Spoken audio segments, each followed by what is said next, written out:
MP study YouTube channel पर आपका स्वागत है। मैं दीपक कुमार पीएनएसटी 2025 के एग्जामिनेशन की प्रिपरेशन करने वाले स्टूडेंट्स के लिए इस यूट्यूब चैनल पर एक गाइडलाइन सीरीज स्टार्ट किया गया है और गाइडलाइन सीरीज की ये पहली वीडियो जिसमें हम डिस्कस करेंगे एग्जामिनेशन पैटर्न और सिलेबस के बारे में। सिलेबस और एग्जामिनेशन पैटर्न आपको हो सकता है पहले से पता हो, लेकिन इसमें कुछ अलग से कुछ स्पेशल गाइडलाइंस आपको दी जाएगी। प्रिपरेशन के स्टार्टिंग से अगर आप सिलेबस को मैनेज करना सीख गए तो ये पूरी तरह से आपके बहुत सारे जो दूसरे जो फैक्टर है, जैसे टाइम टेबल बनाना है, टाइम मैनेज करना है, रिवीजन करना है, टेस्ट लगाना है, इन सभी चीज़ों का एक तरह से निर्धारण करता है। इसलिए आज हम डिस्कस करेंगे सिलेबस के ऊपर। अगर आप इस चैनल पर नए हैं तो चैनल को सब्सक्राइब कर लीजिए, क्योंकि गाइडलाइन सीरीज की सभी वीडियो जो है उसका नोटिफिकेशन अगर आपको समय समय पर चाहिए तो आप जो है टेलीग्राम से भी जुड़ सकते हैं। टेलीग्राम की जो लिंक है डिस्क्रिप्शन बॉक्स में दी गई है। तो सबसे पहली चीज़, आप जानते हैं 2024 में पीएनएसटी का एग्जामिनेशन का पैटर्न बदला। एग्जामिनेशन का पैटर्न आप जानते हैं फिजिक्स 20 मार्क्स का होता है, केमिस्ट्री 20 मार्क्स का होता है, बायोलॉजी 20 मार्क्स का। पहले ये बॉटनी जूलॉजी सेपरेट होता था 30 मार्क्स का, इंग्लिश आपका 20 मार्क्स का, और जनरल नॉलेज जो है ये 20 नंबर का अलग से ऐड किया गया। तो ये आपको पहले पता होना चाहिए कि इस एग्जामिनेशन में 2024 में जो सिलेबस में जो बदलाव हुआ या पैटर्न में जो बदलाव हुआ, पहले 30 मार्क्स के 5 सेक्शन होते थे जिसमें बॉटनी जूलॉजी सेपरेट होता था, बट अब वो बायोलॉजी में कन्वर्ट कर दिया गया है और जनरल नॉलेज का एक अलग से पोर्शन जो है यहाँ पर ऐड कर दिया गया है। और बाकी सब्जेक्ट जो है जैसे फिजिक्स का हो, केमिस्ट्री का हो और इंग्लिश का हो, ये वाले जो सिलेबस है जो 30 मार्क्स के होते थे अब ये 20 मार्क्स के हो गए। साथ ही 2024 के एग्जामिनेशन में एक और चीज़ हुई थी, इसमें जो सिलेबस था वो कट कर आया था। इसका मतलब है फिजिक्स का जो सिलेबस था पहले जैसे ओल्ड पैटर्न में 100% सिलेबस था, तो ये 50% सिलेबस हो चुका है। मतलब 12th क्लास का जो पूरा जो सिलेबस होता है उसको शामिल किया गया था। केमिस्ट्री में भी लगभग वही चीज़ हुआ, इसके अलावा बायोलॉजी में भी लगभग वही चीज़ हुआ। इसमें आप जानते हैं जनरल नॉलेज अलग से ऐड हो चुका है, तो उसका हम अलग से जो है सिलेबस आपको जारी कर देंगे। इंग्लिश वाला जो पोर्शन है लगभग वही रहा। तो ये याद रखिए, ये था आपका 2024 का पैटर्न। लेकिन याद रखिए पीएनएसटी 2025 जब एग्जामिनेशन कंडक्ट होगी तो हो सकता है नोटिफिकेशन में बाद में बदलाव हो जाए, लेकिन हमको स्टार्टिंग में ये जो 2024 का जो सिलेबस दिया है इसको हमको कवर करना बहुत जरूरी समय पे, ताकि अगर बीच में अगर नोटिफिकेशन या पीएनएसटी के पैटर्न में किसी भी प्रकार से कोई अगर बदलाव हो जाए तो हमारे पास इतना समय होना चाहिए कि बदले हुए सिलेबस में जो एक्स्ट्रा जो सिलेबस ऐड होगा तो उसको हम सही समय पर कवर कर सके। अगर नहीं होता है तो ये जो सिलेबस हम कवर कर चुके होंगे इसका ज़्यादा मल्टीपल टाइम जो है रिवीजन करेंगे, अच्छा मार्क्स लेकर के आएंगे। अब बात करते हैं 2024 में लगभग 3 दिन पेपर चला और 3 दिन पेपर चलने के बाद लगभग 6 से 7 पेपर कंडक्ट हुआ है। तो 6 से 7 पेपर कंडक्ट होने के बाद हमको ये पता होना चाहिए कि इस पर्टिकुलर ईयर में जबकि पेपर का पैटर्न बदल गया है, सिलेबस थोड़ा सा कम हो चुका है, कुछ एक्स्ट्रा सिलेबस ऐड हो चुका है, तो हमको ये पता होना चाहिए कि हमारे जो सिलेबस में अलग अलग सब्जेक्ट में जो सिलेबस है उसमें कौन कौन सी यूनिट के जो क्वेश्चन है वो ज़्यादा आए हैं। तो यहाँ पर सबसे पहले अब बात आती है कि आपको टेबल बनाना आना चाहिए। तो आपकी जो कॉपी होती है हर सब्जेक्ट की अपनी एक अलग कॉपी आप बनाएंगे नोट्स के तौर पर। तो नोट्स के स्टार्टिंग में जो कॉपी आप कॉपी बनाएंगे नोट्स के लिए, तो उस पर्टिकुलर कॉपी के स्टार्टिंग में आप इंडेक्सिंग जरूर करें। और इंडेक्सिंग में आप एक तरफ उस सब्जेक्ट के सारे जो यूनिट्स हैं या जो सिलेबस है उसको पॉइंट टू पॉइंट लिखिए। उसके बाद उसकी मार्किंग जो है मैं आपको बना करके दे दूंगा अलग अलग सब्जेक्ट का।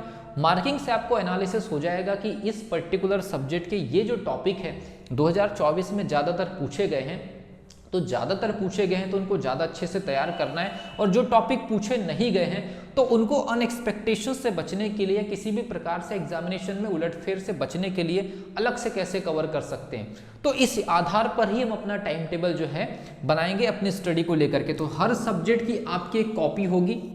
स्टार्टिंग में आपको उस पर्टिकुलर सिलेबस का या उस सब्जेक्ट के सिलेबस का पूरा इंडेक्सिंग करना है। यहाँ पर आपको पूरे के पूरे टॉपिक्स के नाम लिखने और डेस्क करके यहाँ पर आपको जो है उस पर्टिकुलर टॉपिक का कितने बार क्वेश्चन जो है पूछा गया है। जैसे मान लीजिए कि 6 पेपर कंडक्ट हुए या 6 शिफ्ट में पेपर कंडक्ट हुए, तो क्या इस पर्टिकुलर टॉपिक से 2 क्वेश्चन आए, या इस पर्टिकुलर टॉपिक से 3 क्वेश्चन आए, या इस पर्टिकुलर टॉपिक से एक ही शिफ्ट में 3 से 4 क्वेश्चन आ गए। तो ये पूरा का पूरा जो चार्ट है, ये पूरा का पूरा जो कैलकुलेशन है मैं अपनी तरफ से स्टूडेंट्स को जो है प्रोवाइड करूंगा। जैसे पेपर वेबसाइट पर अवेलेबल हो जाएगा तो एनालिसिस करके सारे सब्जेक्ट का टॉपिक वाइज मार्किंग का परसेंटेज, ताकि प्रोबेबिलिटी जो है आपको पता हो जाए कि हाँ इस पर्टिकुलर सब्जेक्ट में इस यूनिट से ज़्यादा क्वेश्चन आते हैं, तो जब आप प्रिपरेशन करेंगे तो आप उन टॉपिक्स को ज़्यादा डीप में स्टडी करेंगे, तो प्रोबेबिलिटी ये होगी कि वो टॉपिक्स अगर क्वेश्चन आएंगे तो आपसे बन जाएंगे। इसके अलावा आपको जो अदर टॉपिक इस साल नहीं पूछे गए 2024 में, तो 2025 में उनके पूछे जाने की क्या प्रायिकता या क्या प्रोबेबिलिटी रहेगी, उसको लेकर के अलग से जो है स्टडी कैसे करना है वो भी आपको बताया जाएगा। तो सबसे पहली चीज़ आप दो काम करिए, इस पर्टिकुलर एग्जामिनेशन के सिलेबस का प्रिंट आउट निकाल लीजिए, उस प्रिंट आउट को अपने पास रखिए। हमेशा जब कभी भी एग्जामिनेशन की प्रिपरेशन कर रहे हो तो कंप्लीट सिलेबस का आपके पास में प्रिंट आउट होना चाहिए। ये नहीं कि आपके पास में मोबाइल में रखा हुआ है तो हम देख लेंगे। सबसे पहली चीज, छोटी छोटी जो मिस्टेक्स है उसको आप अवॉइड करना स्टार्ट करें। सबसे पहले कंप्लीट सिलेबस का प्रिंट आउट निकाल लीजिए। प्रिंट आउट आपके पास स्टडी जहां भी आप कर रहे हो वहां पर होना चाहिए। इसके अलावा जब आपने प्रिंट आउट निकाल लिया है तो सभी सब्जेक्ट की जब आप कॉपी बना लेंगे तो उसकी कॉपी के स्टार्टिंग में सारे के सारे जो यूनिट्स होंगे उन यूनिट्स के आप बिल्कुल सीरियल वाइज जो है वो नेमिंग कर लीजिए, उनका नाम लिख लीजिए और सामने डेस्क करके जो है कॉलम बना लीजिए, कम से कम 3 से 4 या 5 कॉलम। तो ये 3 से 4-5 कॉलम बनाने के लिए क्यों कहा जा रहा है, इसके पीछे की वजह क्या है, क्योंकि 2024 के एग्जामिनेशन में लगभग 5 या 6 पेपर या 5 से 6 शिफ्ट में पेपर कंडक्ट हुआ है। इसीलिए अलग अलग शिफ्ट में उस पर्टिकुलर टॉपिक से क्वेश्चन आए हैं या नहीं आए हैं, तो इसका एनालिसिस करने के लिए जब हम चार्ट प्रोवाइड करेंगे तो आप वहां पर उस चीज को मेंशन कर सकते हैं कि इस शिफ्ट में क्वेश्चन आया, ये शिफ्ट में क्वेश्चन नहीं आया, या हम ये मान के चलेंगे कि इस पर्टिकुलर टॉपिक का पूरी 6 शिफ्ट में मिलाकर के कितना क्वेश्चन आया, ये भी हम कर सकते हैं। तो अगर आप कॉलम बनाना चाहें तो बना सकते हैं, नहीं बनाना चाहें तो कोई प्रॉब्लम नहीं, लेकिन टॉपिक का नाम सीरियल वाइज लिखिए और सामने डेस्क करके थोड़ा सा स्पेस छोड़ दीजिए अपनी कॉपी के फ्रंट में, और जो जो टॉपिक आप पढ़ते जाएंगे उसको आगे जाकर के टिक करते चले जाएगी। ये टॉपिक हमने पढ़ा है, इसके क्वेश्चन लगा लिए, इसको पूरी तरह से हमने रिवीजन भी कर लिया है, इसके शॉर्ट नोट भी तैयार कर लिए, इसका टेस्ट भी लगा लिया।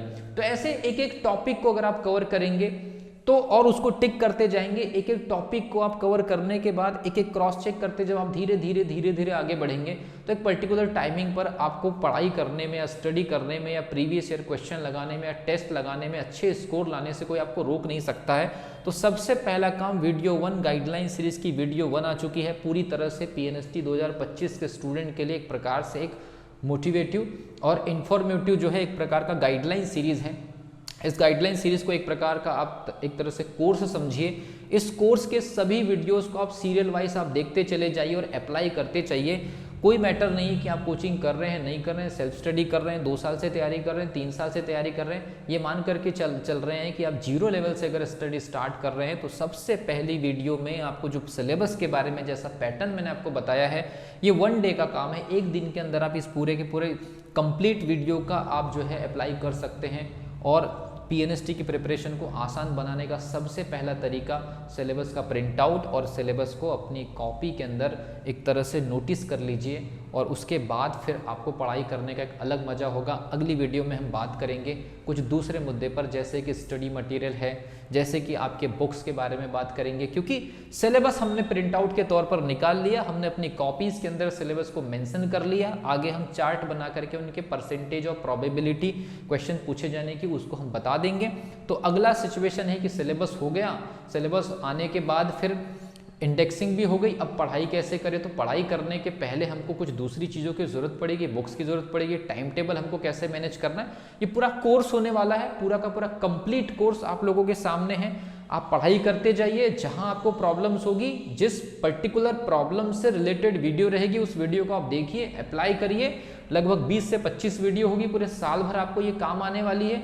थोड़ी सी भी अगर आपको कहीं प्रॉब्लम फील होती है तो उससे रिलेटेड वीडियो जो है आपको मिल जाएगी, उसको देखिए, अप्लाई करिए, आपकी प्रॉब्लम ऑटोमेटिकली जो है सॉल्व हो जाएगी। मिलते हैं अगले वीडियो में, तब तक के लिए wish you all the best.